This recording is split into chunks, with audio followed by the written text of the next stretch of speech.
So, ganito nga pala yung basic tutorial ng paggalip sa sa NC.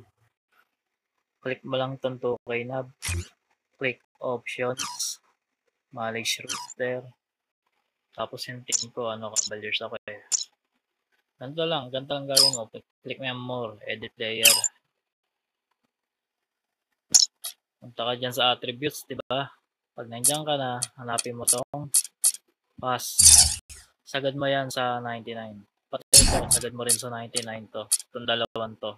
Offensive awareness, tsaka defensive awareness. Pagtapos na dyan, dito ka naman sa tendencies. Sagad mo naman to sa 100. Itong dalawa dito sa baba. Itong flashy passes, tsaka itong throw alley-oop. Tapos, pag okay na yan, next mo, save mo.